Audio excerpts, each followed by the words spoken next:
দল যখন কোনো টুর্নামেন্ট খেলতে যায় তখন ডেফিনেটলি একটা লক্ষ্য নিয়ে যায়। আমার মনে হয় যে once the team is being done, আমার মনে হয় সেটাই বেস্ট টিম। সাইফুদ্দিনের মূল ইস্যু ছিল আসলে ফিট কিনা। আমাদের মনে হয় এটা আমাদের বাংলাদেশ ওয়ার্ল্ড কাপ টিম এবং আমাদের সবারই এই দলটাকে সাপোর্ট করে। তিনি ইউএসএমবিসির সাথে বাংলাদেশের মেয়েরা খেলবে, এটা কেমন লাগছে? ডিফারেন্ট ম্যাচ পুরো। না, বেসিক্যালি এটা ম্যাচ তো না, বেসিক্যালি ওরা ইউএসএমবি চেয়েছে একটু ইন্টারঅ্যাক্ট করতে আমাদের সাথে, যেহেতু ইউএসএতে এবারে ওয়ার্ল্ড কাপ আছে, ক্রিকেটটা ওরা লঞ্চ করছে, ক্রিকেটটা প্রমোট করার চেষ্টা করছে, সেই হিসেবে ওরা চেয়েছে যে আপনাদেরও একটু এসে ওদের সাথে টাইম স্পেন্ড করি, ওরাই বেসিক্যালি চেয়েছে। ছেলেদের টিমে আসার কথা ছিল, বাট আনফর্চুনেটলি ছেলেরা তো আজকে ফ্লাই করছে, কারণ আসতে পারেনি। তো প্রথমে কথা হচ্ছে ছেলে মেয়ের দুটি দলই আসবে, যেহেতু ওরা আজকে ফ্লাই করতে আসতে পারে, তো আমাদের মেয়েরা এসে, but they are quite happy পরিবেশ দিয়ে ওদের সাথে খেলার তো না, বেসিক্যালি সাথে ইন্টারেক্ট করাটা, যেহেতু ওরা জানে যে ক্রিকেটটা খুব পপুলার গেম বাংলাদেশে, তো ক্রিকেটারদের সাথে মিশতে পেরে দে আর ভেরি হ্যাপি। একটু দেখলাম যে বাংলাদেশ শুভকামনা জানালো ডোনাল্ড সাহেব। তো আপনি বাংলাদেশ টিমের ফর্মার ক্যাপ্টেন, এক্স সিলেক্টর, এখন বোর্ডে আছেন, সবসময় আপনি ক্রিকেটের সাথেই থাকেন, তো বাংলাদেশ টিমটা কেমন হলো যদি আপনার কাছে জানতে চাই। ওয়ার্ল্ড কাপ টিমটা টিম যখন হয় তখন দুই একটা অপশনে তো কথাবার্তা সবসময় হয়, সেটা সবসময় হয়ে আসছে, সেটা হয়ে আসবে, হয়তো ভবিষ্যতে হয়তো হয়ে আসবে।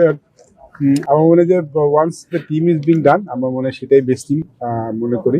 হ্যাঁ, দু একটা জায়গা নিয়ে আমরা কনসেন্ট্রেট করতেই পারতাম, বিকজ আমরা একজন বোলিং অলরাউন্ডার অনেক ধরে খুঁজছিলাম, ফাস্ট বোলিং অলরাউন্ডার।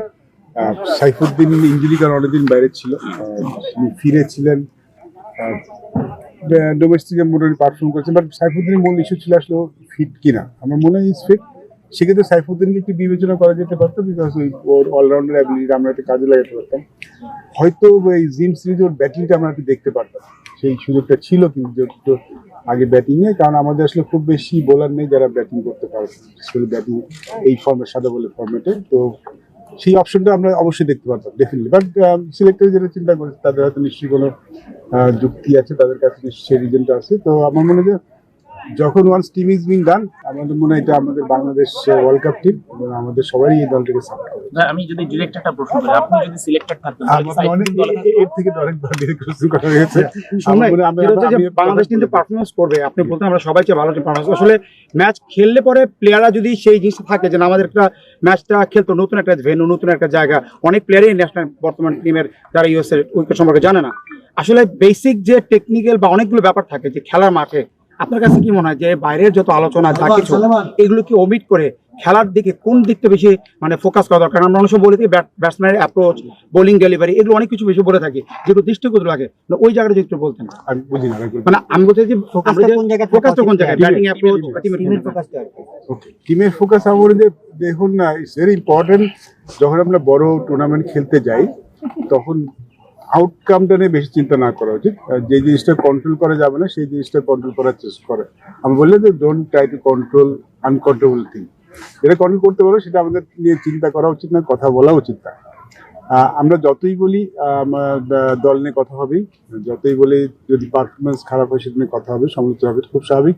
বাট দলের তো দল যখন কোনো টুর্নামেন্ট খেলতে যায় তখন ডেফিনেটলি একটা লক্ষ্য নিয়ে যায়, আমাদের ফোকাসটা সেদিকেই করা উচিত, মাঠে ক্রিকেটটা খেলবো সেটা নিয়ে চিন্তা করা উচিত, বাইরেটা আমি একটু কম চিন্তা করা উচিত, কারণ বাইরের কথাটাকে জবাব দেওয়ার চেষ্টা না করা উচিত বলে আমার মনে হয়।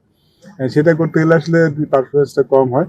আমাদের মাঠে আমরা কি খেলবো, আমাদের লক্ষ্যটা কি, আমরা কোন ধরনের ক্রিকেট খেলতে চাই, যখন ওয়ান্স উই লিভ বাংলাদেশ সেই মুহূর্ত থেকে সেটাই শুধু চিন্তা করা উচিত। প্রতিটা দল নিয়ে আলোচনা সমালোচনা হয়, আপনি মাত্রই বলছেন গত 8-10 বছর তো আপনারাই আসলে দল ঘোষণা করেছেন, বিশেষ করে আইসিসি ইভেন্টে নান্নু ভাই, আবুল বাশার, রাজ্জাক যারাই ছিলেন। আসলে এবার কি একটু চাপ মুক্ত মনে হচ্ছে যে দল ঘোষণার ওই চাপের জায়গাটাতে নেই, নাকি মিস করেছেন ওই মুহূর্তটা?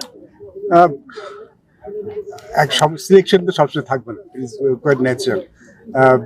যখন বাংলাদেশ দলে আগ্রহটা সব যেরকম ছিল তেমনই ছিল, ডেফিনেটলি যখন নিজেরা দল দিতাম তখন একটা প্রেশার তো ডেফিনেটলি থাকতো, খুবই স্বাভাবিক। বাংলাদেশ যে কোনো দল করাটাই কিন্তু একটা নিজের কাছে একটা অনেক বড় ব্যাপার থাকতো, এবার তো সেটা ছিল না। বাট বাইরে বসে একটা আগ্রহ নিয়ে তাকিয়েছিলাম দলটা কেমন হয়, কারণ যেহেতু একটা প্রক্রিয়ার সাথে যুক্ত ছিলাম তো সেটা তো সরে আসা যায় না। ইনফ্যাক্ট যখন দল নিচ্ছে আমি মনে মনে কিন্তু আমার মধ্যে চলছে আজকে প্রশ্ন কি আসতে পারে, কি জবাব দেবো, টিম দলে কি হবে, এরকম কিন্তু একটা জিনিস, কোনটা ডিফেন্ড করবো, কোনটা কি বলবো, এরকম কিন্তু একটা অভ্যাস তো হয়ে গেছিল, সেটা তো কাজ করেছে। বাট একটা জিনিস আমি সবসময় বলে আসি সবসময় ফিল করি, বিশেষ করে ওয়ার্ল্ড কাপের মতো জায়গায় যেখানে আসলে সবার সমর্থনের খুব দরকার, যেই দলটা যাচ্ছে সেই দলটার পাশে সবার দাঁড়ানো খুব দরকার। বিকজ আমাদের প্রতিপক্ষ অন্যরা হওয়া উচিত, আমাদের প্রতিপক্ষ আমরা হওয়া উচিত না। সেটা আসলে দলকে সাহায্য করে, যেটা আমি খুব ভালোভাবে দেখেছি লাস্ট ওয়ার্ল্ড কাপে, এটা আমাদের ইফেক্ট করেছিল।